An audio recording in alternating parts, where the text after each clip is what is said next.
You were an MP, correct me if I'm wrong, for the Liberal Party. Yeah. It wasn't for the Nationals, it was for the Liberals. Correct. My understanding is that you have actually joined a different party to the Liberal Party. Can you explain to me what you've chosen to do and the reasons behind what you've chosen to do more recently? Yeah.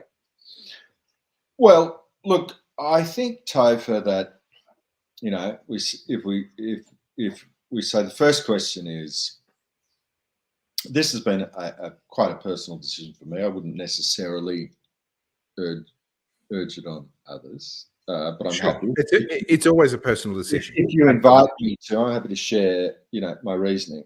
And so I accept that a state. I accept I'm a citizen of a country which is in rapid, almost terminal decline. Will shortly reach a point from which it can't return. Okay.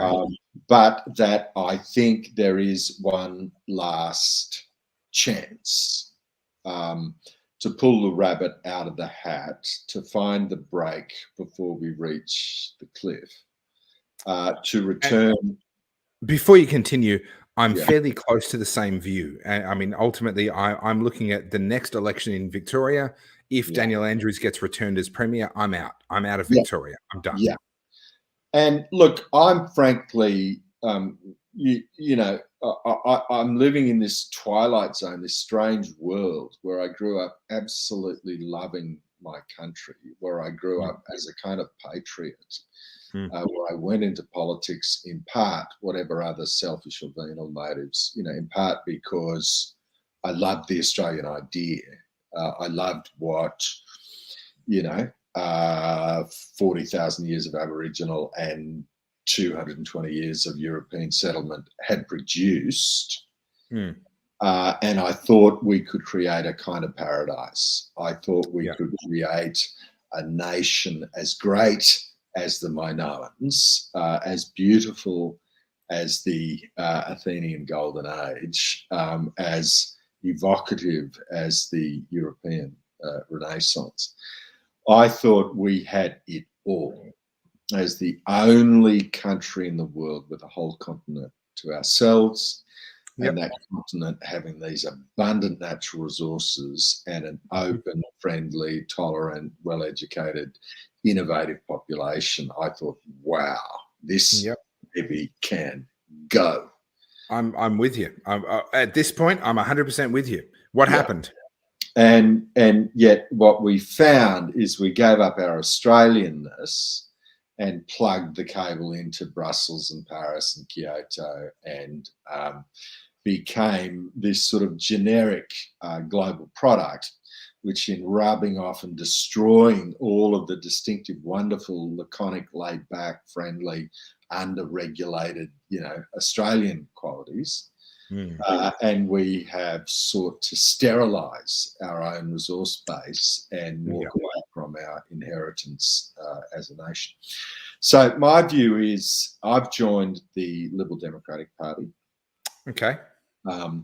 It may or may not run in the election as the Liberal Democratic Party because the government... Well, there's that challenge against their name, isn't there? Exactly. Ruddock versus the Commonwealth. The New South Wales #1 Senate candidate, John Ruddock, author of the book, ironically, Make the Liberal Party Great Again.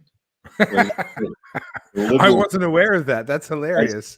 As a long-term Liberal, John Ruddock wrote the book where he compared 5 different democracies and compared their constitutional arrangements of their major political parties.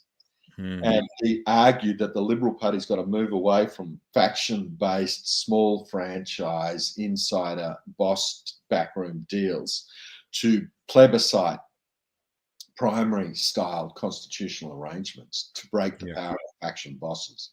Yeah.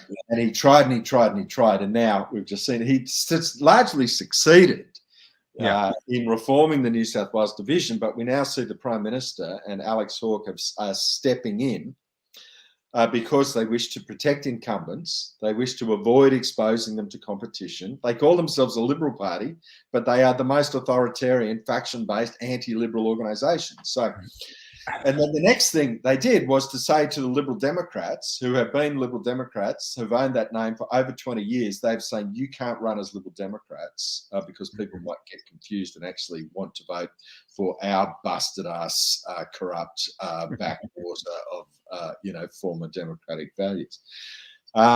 So that's in the High Court at the moment. The High Court's going to make a decision on it's the 14th or 15th of this month. But the party is considering whether Scott Morrison has made the word Liberal so toxic to the Australian voter that it may be in their interests to change their name to Liberty Democratic Party, just to distinguish themselves from the slewer of Alex Hawke and Scott Morrison and Trent Zimmerman and the factional bosses who desperately wish to avoid pre-selection. The Liberal Party in New South Wales, which has 50 seats, and they still don't have candidates 3 months from an election because the faction bosses can't do. Amazing. It's so pathetic. It's amazing. Can you hold that thought? Can you hold that thought right where you are, thinking about where you were about to go so we don't lose our place? Okay. Let me give you an anecdote that illustrates how deep the rot is within the Liberal Party. I was invited to speak. This is in my early days as Topher. I'd published only a few videos. I was asked to speak at a Victorian Liberal Party branch meeting somewhere up in the Dandenong Ranges here in Victoria.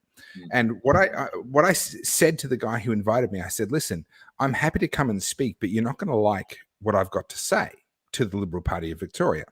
And he said, no, you don't understand. I'm going to like it. The other people in the room may not, but I know where you're coming from and I'm going to like it. I said, all right, fine. You know what you got yourself into, right? So I came, and what I did was I had a copy of Robert Menzies' speech when he founded the Liberal Party of Australia. Yes. And he lays out in that speech what they are for and what they are against. And I read that speech in its entirety. And I then simply posed a question. I said, if you were to put the policies of the Liberal Party of Victoria to a person who knew nothing, would they think that these were the policies of the party that Robert Menzies was opposed to, or the party that Robert Menzies founded? Yes. And then I sat down. Yeah. And for some very strange reason, no one wanted to talk to me afterwards. No. They have strayed a very long way from their roots.